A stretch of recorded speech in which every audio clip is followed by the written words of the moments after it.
Assalamualaikum warahmatullahi wabarakatuh. Perkenalkan, nama saya Azmi Ibrahim. Saya mahasiswa Pendidikan Seni Pertunjukan Untirta.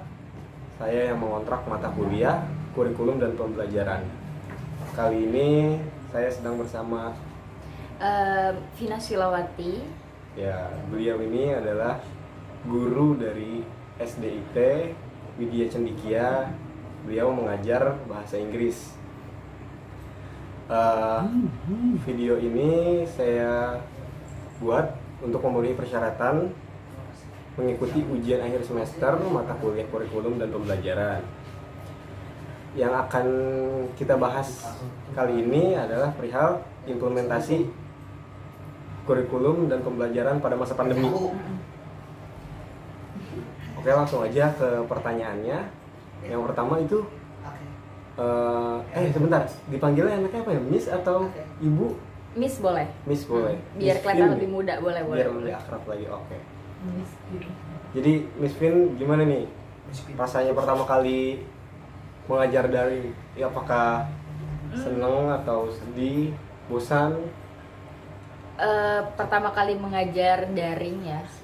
Karena kan ini udah masuk ke semester kedua kita belajar daring ya. Betul. Jadi pertama kali ngajar daring tuh pastinya bingung sih, lebih tepatnya, karena kan terbilangnya kalaupun kita menggunakan beberapa media yang memang membutuhkan sinyal yang kuat, itu nggak semua orang bisa gitu ya. Jadi bingungnya tuh untuk mencari solusi yang mana sih biar anaknya belajarnya enak gitu, kitanya juga belajarnya enak gitu.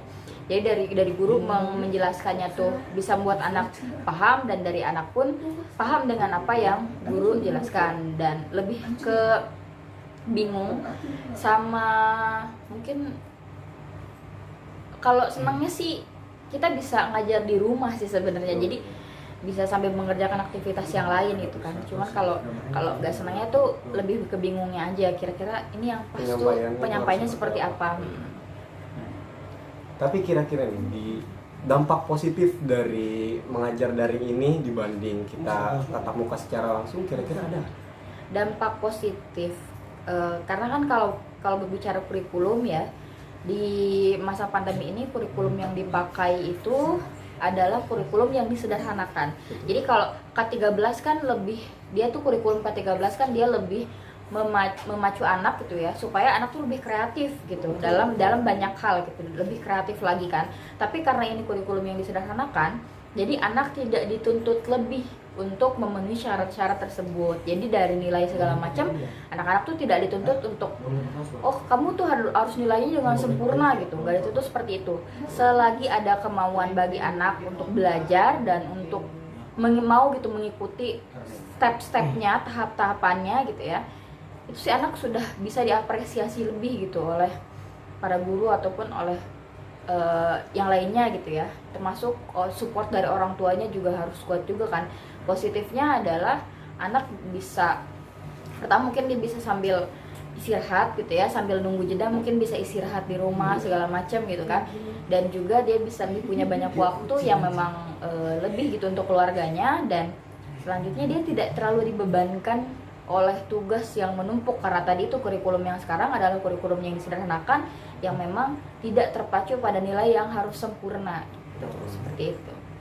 Wah, kalau dibaca nih, Miss ini tipikal guru yang sayang banget sama murid. Waduh. Ya, mementingkan istirahat murid juga. Iya, harus dong, biar murid tuh nggak stres. Apalagi kan kalau di sekolah kan mereka bisa ketemu sama teman-temannya gitu ya, bisa saling bercanda. Cuman kan kalau misalkan di rumah yang mereka ketemuin siapa gitu, apalagi kalau orang tuanya kerja dua-duanya gitu, terus di rumah tuh hanya ada ART-nya gitu kan, asisten rumah tangga. Jadi cakupan mereka untuk bermain itu tuh kurang. Jadi mereka tuh kebanyakan main handphone lagi gitu kan, main laptop lagi, main game lagi gitu. Jadi si anak sebenarnya negatifnya adalah dia tidak seaktif sebagaimana selayaknya seorang anak tuh harus bercanda dengan teman-temannya, interaksi dengan teman-temannya, bareng sama gurunya, segala macamnya gitu kan. Jadi sedikit kasihannya sih di situ gitu. Anak tuh benar-benar merasa terkekang, terkurung gitu. Berarti dampak negatifnya juga banyak ya ternyata. Banyak dampak negatifnya selain kita harus belajar daring ini atau offline gitu. Iya. Nih Miss, jadi untuk bukan tahun ajar 2021 ya, untuk tahun 2021 ini semester depan mungkin ya. ya, jadi kan ada rencana itu belajar offline atau secara tatap muka langsung. Nah, dari ini sendiri mau gimana nih, maksudnya dari kelebihan-kelebihan pas kita belajar pada masa pandemi ini, ada yang mau diterapkan kah di semester depan nanti karena kita belajar offline itu? Saya sih belum terlalu paham dengan persiapan semester depan ya.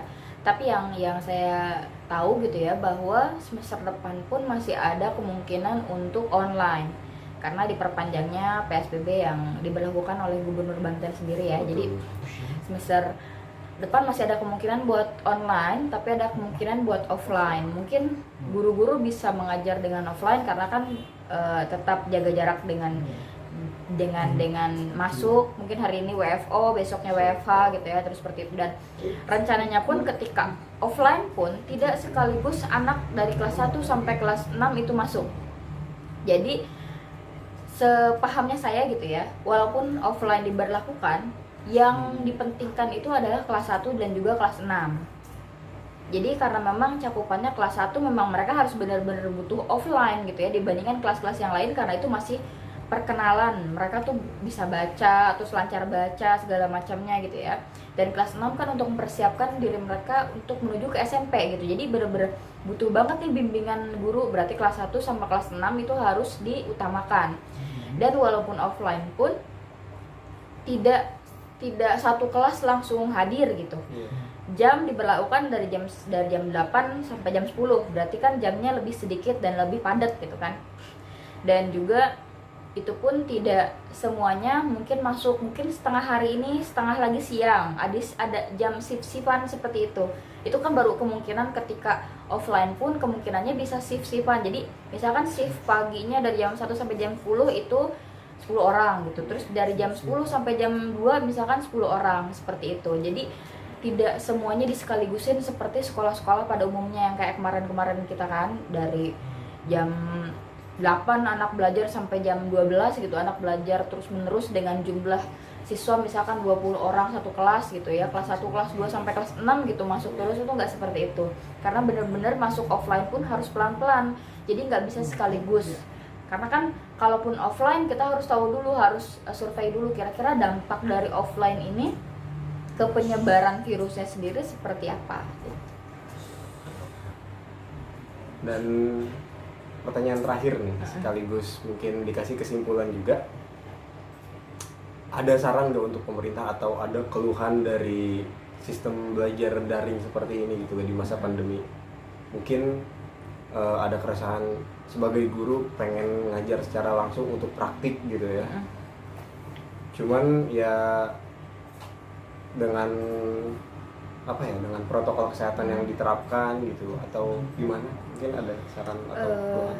Sarannya sih lebih ke kalau sekolah-sekolah yang berada di kota gitu ya, mungkin mereka masih terjangkau dan masih terlihat gitu ya kebutuhannya seperti apa. Cuma untuk sekolah-sekolah yang memang berada di pedesaan gitu, apalagi di pelosok desa gitu ya, justru ketika mereka mau offline juga bingung dengan protokolnya karena tidak memadai gitu ya. Karena kan alat-alat yang mungkin yang sederhana cuman galon segala macam mungkin bisa gitu, cuman kan kalau untuk alat-alat yang benar-benar memadai sesuai dengan kriteria kan membutuhkan biaya yang juga lumayan besar gitu ya. Mungkin pemerintah juga harus mulai peduli dengan daerah-daerah yang ada di pelosok itu. Kalaupun misalkan mereka di pelosok itu nggak ada yang positif sama sekali, ya nggak apa-apa, mungkin di offline kan gitu ya sekolahnya, karena memang tidak ada yang positif, asalkan dengan protokol kesehatan yang memang juga disupport sama pemerintah gitu. Dan kalau berbicara dengan sinyal gitu ya, itu masih sedikit sulit memenuhi solusinya gitu. Dan menurut saya pemerintah pun sudah memberikan kesempatan yang besar untuk anak-anak belajar online, salah satunya dengan memberikan kuota ke anak dan juga ke guru gitu ya. Jadi tidak ada lagi alasan gak punya kuota atau menghabiskan kuota ketika belajar. Tapi kalau sinyal kan rada sulit, karena kan kita nggak bisa membuat sinyal di daerah A kuat saat itu juga gitu kan, harus proses juga. Jadi mungkin harus diperhatikan untuk daerah-daerah yang memang selalu bermasalah dengan sinyal tersebut, dan untuk guru-guru juga jangan terlalu membebankan tugas gitu ya ke anak-anaknya, dan banyak komunikasi ke anak-anaknya kira-kira apa yang mereka rasakan itu, karena kalau anak-anak dikasih tugas terus-menerus juga kasihan gitu ya merekanya, dan harus menjelaskan gitu, karena saya mendengar ada beberapa orang yang memang cuma memberikan materi hanya sekilas tapi ngasih tugasnya seabrek gitu kan, kasihan juga ke anaknya. Banyak sekali seperti itu yang saya temui gitu ya. Sedangkan kan yang tadi ditegaskan tadi, kurikulum yang sederhana kan dia tidak menekankan kepada tugas si anak atau kemampuan-kemampuan yang harus tercapai gitu kan.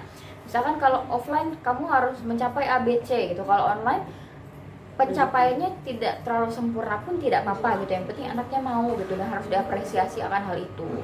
Seperti itu aja sih, paling buat pemerintah harus benar-benar cepat tanggap dalam mengatasi masalah yang ada. Gimana caranya biar tetap offline tapi juga bisa mengurangi penyebaran virus COVID-19 ini gitu. Ini salah satunya vaksin juga ya. Vaksinnya harus dipercepat mungkin ya. Semoga berjalan cepat lah. Iya. Ya, jadi tadi itu wawancara bersama Miss Vin cukup seru sih. Ya, semoga ini saran-saran dari Miss Vin tadi bisa didengar ya, bisa sampai ke atas juga, karena itu merupakan salah satu keresahan yang dialami gitu oleh kita pada saat masa pandemi seperti ini. Sekian video untuk kali ini. Terima kasih. Wassalamualaikum warahmatullahi wabarakatuh. Saya Azmi Ibrahim pamit. Saya Vina ikut pamit. Dadah. Assalamualaikum warahmatullahi wabarakatuh. Tadi udah.